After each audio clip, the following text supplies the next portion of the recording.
Karibuni katika sehemu ya pili ambayo tunazungumzia tatizo la upungufu wa damu kwa mama mjamzito. Katika sehemu ya kwanza tumeangalia maana ya upungufu wa damu, lakini na kiwango sahihi cha damu kinachohitajika kwa wanawake na pamoja na kwa mama mjamzito. Sasa katika hii sehemu ya pili tutagusia maeneo mawili ambapo ni visababishi vya vinavyoweza kupelekea mama akawa na upungufu wa damu pamoja na dalili za mtu mwenye upungufu wa damu. Sasa mnisikilize kwa makini. Visababishi ambavyo vinaweza vikapelekea mama mjamzito akawa na upungufu wa damu vipo vingi sana, lakini kwa sasa tuzungumzie visababishi vikuu vinne, ambapo kisababishi cha kwanza kabisa ni mama kuwa na mimba ya watoto pacha.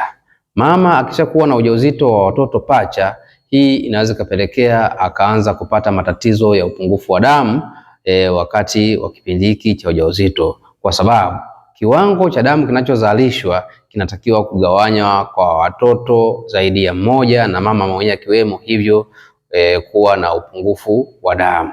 Lakini sababu ya pili ni magonjwa. Mama mjamzito anapokuwa na magonjwa kama ya sickle cell ambayo ni selimundu, lakini magonjwa kama ya minyoo, hivi vyote vinaweza vikapelekea mama kuwa na upungufu wa damu, kwa sababu kama mkijua kwamba minyoo chakula chake kikubwa ni damu, lakini mtu ambaye anakuwa na magonjwa kama selimundu uwezo wake wa kuzalisha chembechembe nyekundu za damu unakuwa uko chini, hivyo ni kitu ambacho kinaweza kupelekea mama akawa na upungufu wa damu. Lakini jambo la tatu ni mama kutokula mlo kamili. Hii ni tatizo kubwa sana, hasa ukijua baadhi ya wajawazito wanabagua, wana desturi ya kubagua na kuchagua vyakula wanavyotakiwa kuvila.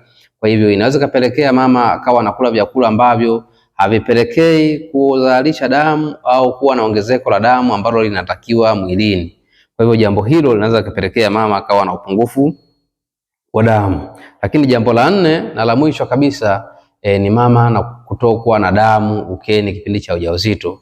Hasa ukijua kwanza kutokwa na damu ukeni ni dalili hatari kabisa kipindi cha ujauzito. Kwa hivyo inavyomtokea mama inaweza kupelekea upungufu mkubwa wa damu, na kuna matatizo mengi sana ambayo yanaweza kupelekea mama katokwa na damu kipindi cha ujauzito, yakiwepo matatizo ya hormones, lakini yakiwepo na kukaa vibaya kwa kondo la uzazi wakati wa ujauzito, ambapo condition hiyo kitaalamu tunaita placenta previa.